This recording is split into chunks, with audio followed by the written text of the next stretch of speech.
What's going on, y'all? So listen. What's going on, y'all? Girl, you getting what you getting, okay? Ooh. Girl, I don't know what's going on with Real Housewives of Potomac because this episode definitely was a filler episode. I hope y'all can see me. If not, don't worry about it. I got other lights on, and I just really just like the mood right about now. And honestly, I just woke up, so there's that. I was out today. I hope if this is your first time seeing me since Thanksgiving, I hope y'all had a wonderful, wonderful, wonderful, wonderful, wonderful, wonderful Thanksgiving. I know I had a good time. I was with my mom and my sisters. You know, my mama had recently had knee surgery, so this is my first time seeing her since she had her surgery, and thankfully everything is going well. The bitch is walking, well, the woman is walking like I said. Girl, where the surgery at? Girl, it's just a little line down her knee and she walking like everything cool and everything. I was like, oh, okay, you healing, girl, you better do that. So, you know, it was real good to see my mom. My mom gonna text me, I'm gonna tell y'all this. She was like, this like the first time in a long time I actually slept through the night because everybody was here. Listen, my mama can get a little sentimental these days, you know what I'm saying? But she want me out there so bad. It's not going to happen. They going to have to move somewhere else for me to move because I need a city life. That place where they stay at, girl, no, okay? It's absolutely boring. Anyway, moving on from there, I hope y'all enjoyed y'all family and had a good one. Ate good, ate great, you know, had a good time. No fights, but if y'all did, let me know because I'm nosy. But anyway, let's just get up into this episode, this boring episode of Real Housewives of Potomac. Baby girl, I don't know what's going on. The season has potential, okay? We are now at episode, girl, we at episode 9 of 9. Baby, it's called the Mediation Nation. And shout out to everybody that, you know, was okay with the review last week because, baby, I was so stressed out. I was so mad y'all just didn't understand. Y'all don't understand. Girl, I said, it didn't record. No. But anyway, we get up into this and we pick up where we left off. First of all, let me address one comment, okay? Now, when I said we couldn't see what was going on with Wendy out there on the water when she was doing her little entrance and everything, somebody gonna leave a comment trying to basically imply that I was talking about her complexion because I can read between the lines. When have you ever seen me or heard me talk about, well, first of all, Wendy is my boo. That's one, and that's how you already know, okay? Wasn't nobody talking about her complexion or anything like that. It was getting dark outside, and they doing donuts on the water, and people trying to figure out what the hell is going on, okay? We couldn't see everything because of the outside lighting, not because of her complexion, baby, okay? Like, quit making stuff up, you know, to try to, y'all just irk me. Not y'all, but people that do that. Y'all get what I'm saying. Try to make something out of nothing. I'm surprised that they really spent this much time on Wendy's birthday party when we came back. This episode, once again, Ashley had to tell us that it was still her birthday. Girl, nobody cares. Somebody was like, you seen how the producers was playing her left too about the birthday as well. Yes, okay. Mia, they was getting on Mia's butt a little bit about the whole situation with Gordon and Ink, okay? Because we all been feeling the same way. The whole thing about, you know, being on social media with them after complaining about the fact that Gordon and Ink was getting into it, but now they best of friends and all this stuff. And of course, Mia feels some type of way about it, right? And it gets irky. It gets irky after a while because I don't understand the relationship at this point. We can't tell what's real, what's fake. We don't know. Do I believe Gordon has mental issues and everything and he has bipolarism? Yes, I do believe that. But do I believe that she is using this to her advantage and to her storyline? Yes, and it's coming off very inauthentic, okay? And that is the problem that everybody is having. You know, because when all of this came out at the reunion and the stuff that was coming out in the blogs, it was a lot of us that was like, oh my God, I can't wait to see next season so that we can see what's going on for real, and see how this plays out. Now that we seeing it, we like, girl, you could take this and take this off, okay? Because this ain't the way that we thought it was going to be, you know? But anyway, here we are, okay? She feels some type of way. Jacqueline had to speak up for her and say, I mean, yeah, it is about the boundaries, whatever. You say one thing, but you can't be there. You want to be there and you want to do this. But I said, Mia, you can't speak. Jacqueline basically kind of put her on Front Street because at one point Mia was like, because you, how dare you do that? You ain't even gonna be on my side. Like, girl, I ain't even talk to you. And I'm just like, girl, like, I want them to either just admit that they girlfriends or they play buddies or whatever still, because it's just too much. And I seen friends who have been friends for years, okay? Friends for years, and they do not act like Jacqueline and Mia. Jacqueline and Mia really do give off the energy and the vibe that they are still banging coochies with each other. And honestly, there is nothing wrong with that. Okay, if that's how it goes down, I'm all for the free love, self-expression and everything, getting yours. If everybody's in conjunction with it, it's consensual, we all good, that's fine. But quit playing with us and just be honest, okay? Because it's getting it's been very weird, okay? Between the way the dynamic is between Jacqueline and Mia. Jacqueline is very much fatal attraction, okay? You don't have to be that lady mouthpiece all the time. You don't have to be her mouthpiece. If that woman is standing right there, let her speak for herself, okay? Meanwhile, I did enjoy the fact that, Wendy was getting her citation. Now, girl, I thought it was wrong too. Let me say something. I said, Wendy not missed 4 degrees saying the wrong thing. Hold on. Wait a minute. A mayoral. What's a mayoral citation? Oh, we didn't even do it. Let me write it in. What's a mayoral? How you spell that? Oh, okay, there it is. Yeah. Oh, she did say it right. A mayoral citation is a ceremonial document issued by a mayor to publicly recognize and honor an individual, organization, or event for a noteworthy achievement, contribution, and milestone within the community. Okay, Wendy, you weren't drunk. You said it right. Because everybody else is like proclamation. I'm sitting here like, maybe they saying that right too. Because I know when Wendy got 4 degrees, maybe it's the alcohol. No, Wendy was right. She was right. Okay.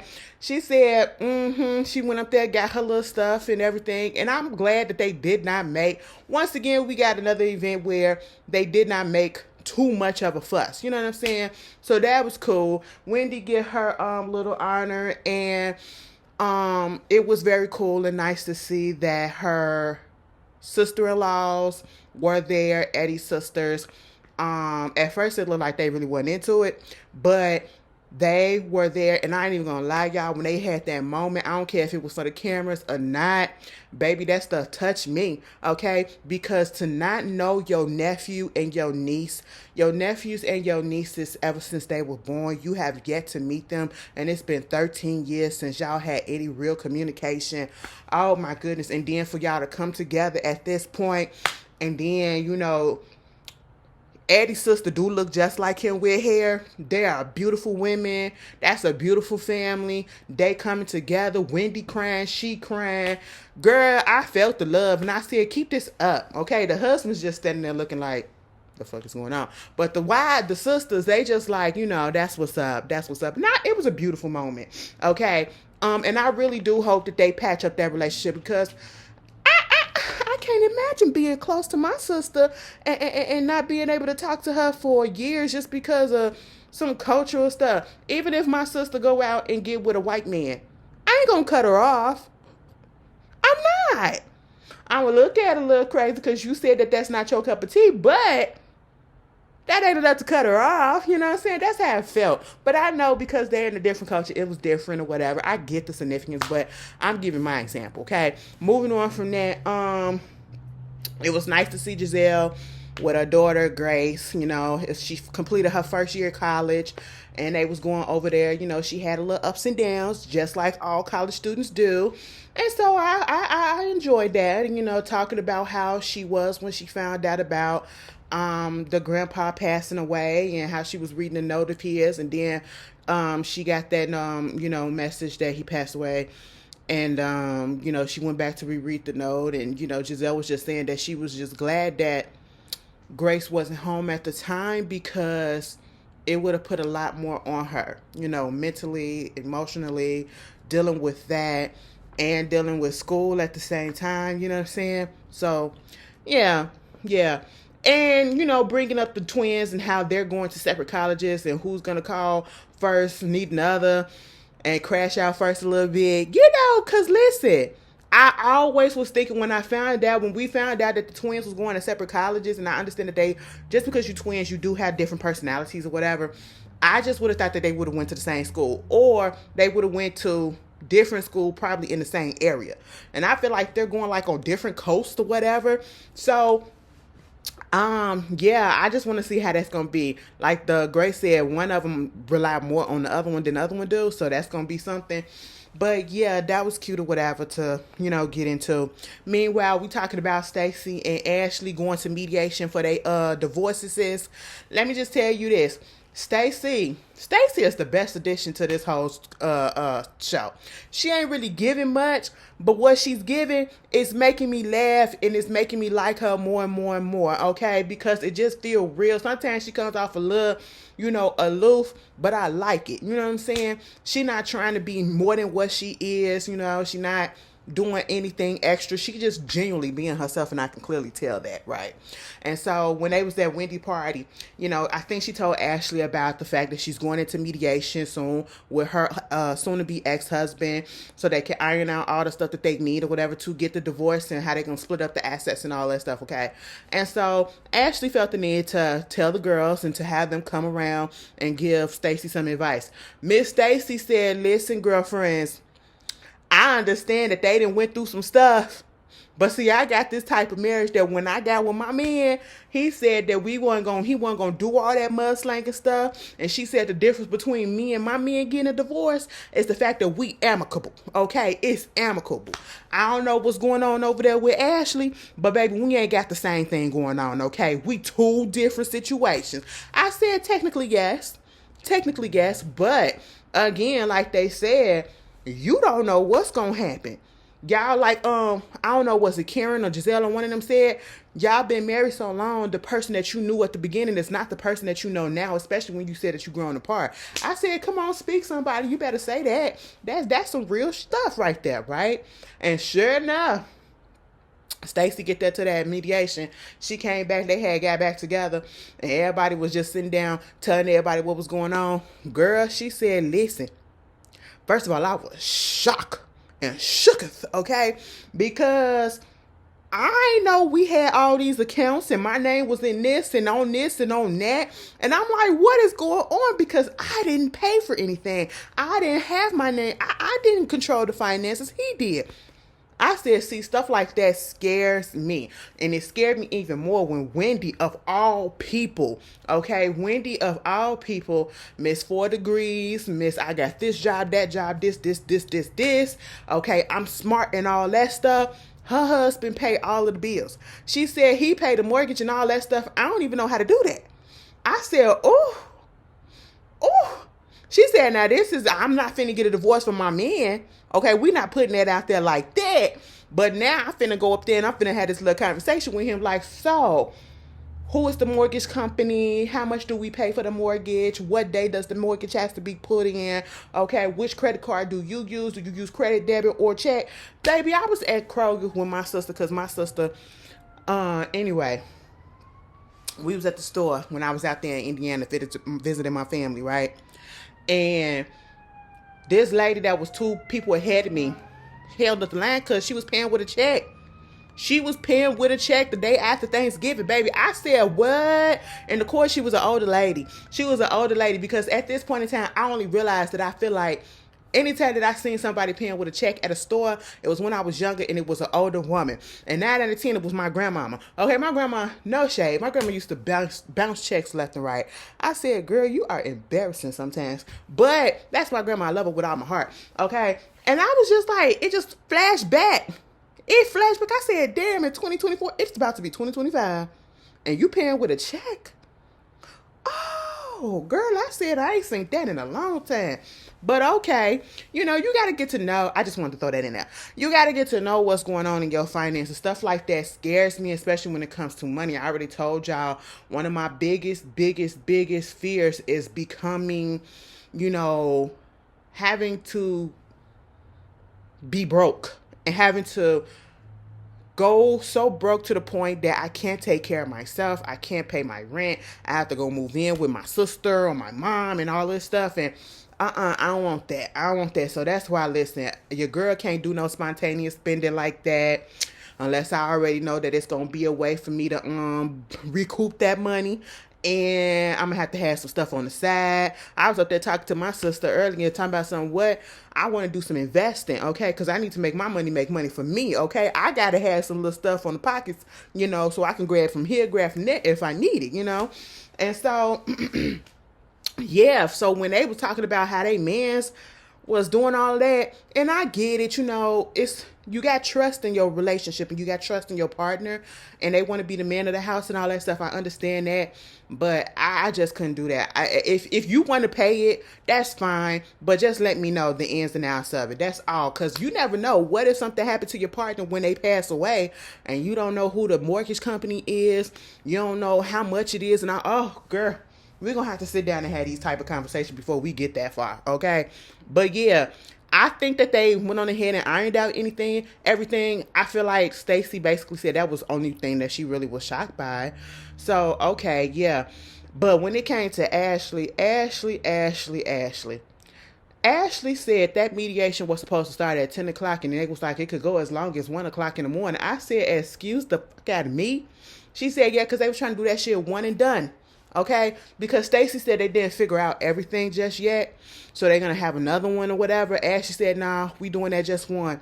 Okay, and they still didn't come out with nothing, cause Michael got the nerve. Okay, to want to put up in there and make Ashley agree to sign a clause basically saying that she can't talk about him, period, for the rest of her life. Okay, for the rest of her life. She can't talk about him on the social medias. She can't talk about him on the TVs. She can't talk about him nowhere in the interviews. Nothing.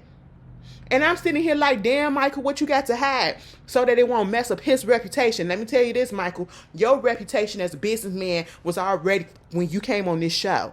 Okay? When we saw your ass up in that hotel room with that lady. Okay? That wasn't your husband. Wasn't your wife. You know what I'm saying? That's how your reputation got trashed up. All right. And the lawsuit that had already came out against you with touching that employee's ass. Okay. What else is there too? We know that you a cheater. You got caught. You had some allegations, some essay allegations against you. What else is there? Bad business practices? I don't know, because that's what you acted like. She could throw that out there. But anyway, Michael, girl, don't nobody care. I mean, sir, don't nobody care. Y'all know I just say girl all the time. So don't take it don't take it personal. Okay? But yeah, girl. Ashley, honestly, we don't care. Okay, they just now filed for divorce. So, girl, whatever happens, I just know Michael got the right one. We can hate Michael, or let me not say hate, because I don't know that man. We can dislike that man all we want. But one thing about it, two things for sure. He got this is why they get these young girls, okay? Because they're dumb. Because they could be really, really dumb sometimes. And that is exactly what Ashley has poured out to be. Because the way he got her in that post-nup, that prenup, and all of that stuff, and barely giving, girl, he worked that shit out to his advantage. Even with her and the kids. Because did y'all hear when she was getting ready and she was telling us how she has the kids 7 days a week and he only have the kids one weekend? She said, weekend. And to me, means one. And I said, what? First of all, you got them for 7 days. So does that mean 7 days all together? And then you get them the weekend? Like, that don't make no sense to me. I said, what? Now they're trying to make it so that, she can have them during the week and he can have them like at least a couple of weekends. Bitch, 10 days a month. 10 days a month? Child. A mess. a mess, okay? But anyway, she had the little, Kiana, let me just say this. You and your man, I really don't need to know. I'm going to be real straight up with you. I like you on the show. You ain't really giving much, but when you give, okay? But your little background and your story with your man, I really don't care. So I'm not even finna go with that with it. He's an older gentleman. You 36, he 42. He treats you like, what he say goes. I really don't see y'all staying together any too long. But if y'all do, I'm going to be surprised. And that's all that I got. Okay, moving on from that. Mia took her girlfriend out to go get her some clothes.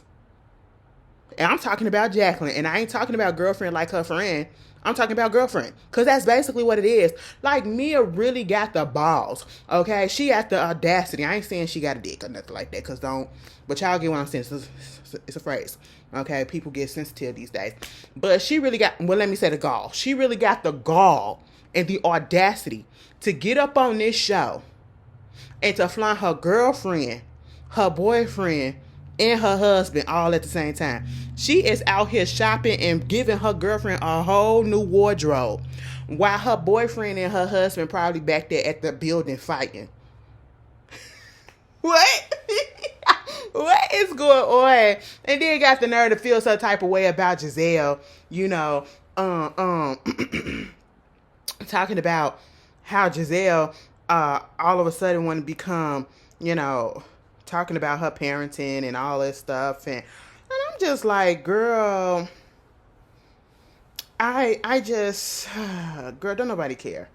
Don't nobody care at this point, because y'all the one that's bringing it to the audience. Y'all bringing it to the screaming. You bringing it to the people. You bringing it to the group and everything. And you already know if you tell one, they gonna tell all. So there's that. And so, of course, she feel like she got to confront her. Now, it was this little event that Ashley was having, and she was going over the edge of a building, like, rock climbing down or propelling down and all that stuff. I don't know what for some charity and all that, because she used to be homeless and almost was homeless and all that stuff. It was it was for a good cause. Hey, everybody there, okay? Everybody there, their kids and everything. For y'all to be such good friends, so y'all say, the fact that the kids just not meeting these women. Granted, I wouldn't want y'all to meet my kids either at this point, because we fall out so goddamn much. That's how it is. But this first time Carter and them that met Karen, I can understand Gizelle. Okay, but Carter and them just meeting Karen like this? Okay, cool. But anyway, and this the first time that Stacy daughter that met Karen too. I thought y'all was good girlfriends as well. But, alright, TV relationships. But meanwhile, they get there. And when Mia pop up, she gives everybody a hug and everything. And she gonna tell Gizelle, listen, we gonna have to talk later. Okay? Gizelle was like, bitch, what we gotta talk about now? Okay, you talking about me. And then when Gizelle said, you up here talking about Gordon and then that little elf on the shelf. Bitch, the fact that it didn't take me but a half a nanosecond to compute that when she said elf on the shelf, she was talking about ink, made me so mad, because Gizelle made me laugh so hard when she said that. I don't know what's going on, Gizelle. I'm not going to say I like you. You just not bothering me right about now. And at this point, I really want to know, was it because Robin was there that had Gizelle acting like such a bitch? Because she's not acting that way now. She's not even bothering me now. What the fuck? And let me just put this out here, baby girl. It don't erase everything that you did. Okay? That whole situation with Chris, Candace, and that allegations and stuff, baby, it don't erase it. I'm just putting that on the side and letting this, but you ain't bothering me for right now. Okay? You ain't bothering me for right now. And I'm so shocked. I am so shocked. We 9 episodes in. We 9 episodes in, and I ain't had to cuss out Gizelle. I ain't had to read her ass yet. The main person getting the bullets and everything is Mia. We throwing the swords at her. God damn. Child. Mia and Jacqueline. So you got that, and she do confront Gizelle about the whole situation. She was like, what this girl do? She must be obsessed with me, all up on my Instagram and on my social media. And my thing is, bitch, if I follow you and you follow me, it's gonna pop up on my timeline. Even if I don't follow you, it probably gonna pop up on your For You page. And so she gonna see it because we got the same hashtags probably in our bios or whatever, or you done looked at my stuff before and I done looked at your stuff before and moved on. It's gonna pop up. That doesn't mean that the girl is just up here just studying your Instagram. You put it out there so people can comment on and make the observation. And the observation is, when you was at her event, you crying about what's going on with Gordon, and then they over there kicking it with each other the next day. So what is we supposed to believe? All right, baby, I am on Gizelle's side. Wow. Whoever thought I would say that in this day and age? Wow. But yeah, that's just what it is, okay? And Gizelle just looking like, girl, all right. Now you talking about her talking about your husband and your boyfriend, and this take or how you felt about bringing news to Gizelle at the event. But see, girl, you didn't just say it to Gizelle. You said it to her and everybody else who was around you, right? So how does that equate to you wanting to bring up the fact that Gizelle told you that the girls had brought a boy or somebody to the house when they was down there in DR? While Gizelle was in DR, the girls had brought a couple of boys or a boy to the house. What was the point of that? See, Mia, this is why. Mia, you don't know how to fling shit at people, okay? That is apples and oranges. We talking about your men's. We talking about your men's. That's what we talking about. We ain't talking about your kids. So why you bring that girl kids up into it? And I like the way Gizelle handled it, because Gizelle could have got real rowdy and said, bitch, who the fuck cares? And why would you bring my daughter up in here and all this stuff? She ain't do that. She said, you right. I sure did. I told you that, and they did. So what? Gizelle handled that real well, okay? Real well, because I probably would have snapped on the bitch, okay? Mia, what you could have did was, why you so concerned about what's going on with my men's, how about be concerned about getting you a man? Because at least I got two. You want me to borrow, give you one, hook you up or something? That's what you could have did or something like that. But why'd you have to bring the girls into it? Girl, you just out of place, out of mind, out of body, out of soul. Okay? Meanwhile, Karen said, the stress of juggling a pimp village has got to Mia's head. Baby. The girls just don't see it for Mia this season. They in the interviews and stuff saying they just don't see it for her. And basically she gonna probably have a hard time at the reunion. She gonna have a lot to answer to. Girl, that was the episode. And you know what? They are absolutely correct. They are absolutely correct. But anyway, this show has really gone down a little bit. Maybe we did need Candace. I actually do kind of miss Candace. I ain't even gonna lie. I do. She would have had some little quirky, but then again, if Candace would have been on here, it wouldn't be, I would say the season is kind of peaceful because it's not much drama going on, right? But if Candace would have been on here, she would have been down Gizelle's neck. And I probably think that Wendy and Gizelle probably wouldn't have been cool either. What y'all think? Put it in the comments. You guys, I hope y'all have a good week. Thank God I am off tomorrow. Hallelujah. I will see y'all later. All right. Happy December. Peace.